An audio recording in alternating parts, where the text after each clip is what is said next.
একটি সমৃদ্ধ সভ্যতা, চারদিকে সবুজ বাগান, নদীর মতো প্রবাহিত পানি, কিন্তু হঠাৎ একদিন সবকিছু ধ্বংস।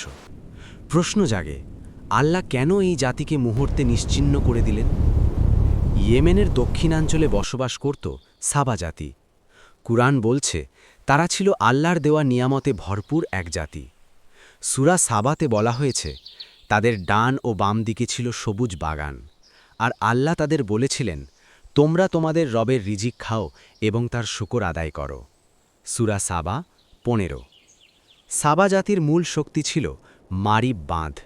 এই বাঁধের মাধ্যমে তারা পানি নিয়ন্ত্রণ করে কৃষিতে অভূতপূর্ব উন্নতি করেছিল।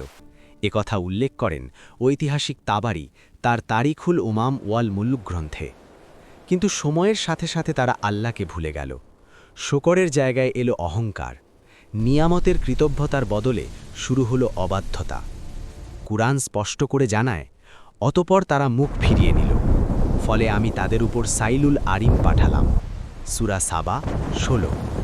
এক ভয়ঙ্কর বন্যা, মারিব বাঁধ ভেঙে গেল, ফসল ধ্বংস হল, সবুজ বাগান পরিণত হল তিক্ত ফলের ঝোপে। যে সভ্যতা শতাব্দীর পর শতাব্দী দাঁড়িয়েছিল, একটি আযাবেই ভেঙে পড়ল। মানুষ ছড়িয়ে পড়ল দলে দলে, একতা ভেঙে গেল, শক্তি রূপ নিল ইতিহাসের ধ্বংসস্তূপে।